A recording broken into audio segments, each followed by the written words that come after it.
கர்த்தருடைய நாமத்திற்கு மகிமை உண்டாகட்டும். சிந்திக்க ஒரு சொல்.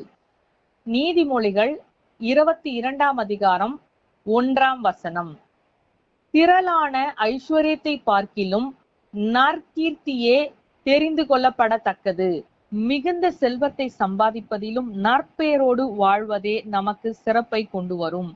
நாம் இப்பூமியில் சம்பாதிக்கின்ற எந்த சொத்தையோ செல்வத்தையோ பரலோக ராஜ்யத்திற்கு கொண்டு செல்ல முடியாது. மாறாக இப்பூமியில் நாம் செய்கின்ற நற்கிரியைகளுக்கு தக்க பலனை தேவனுடைய ராஜ்யத்தில் பெறலாம்.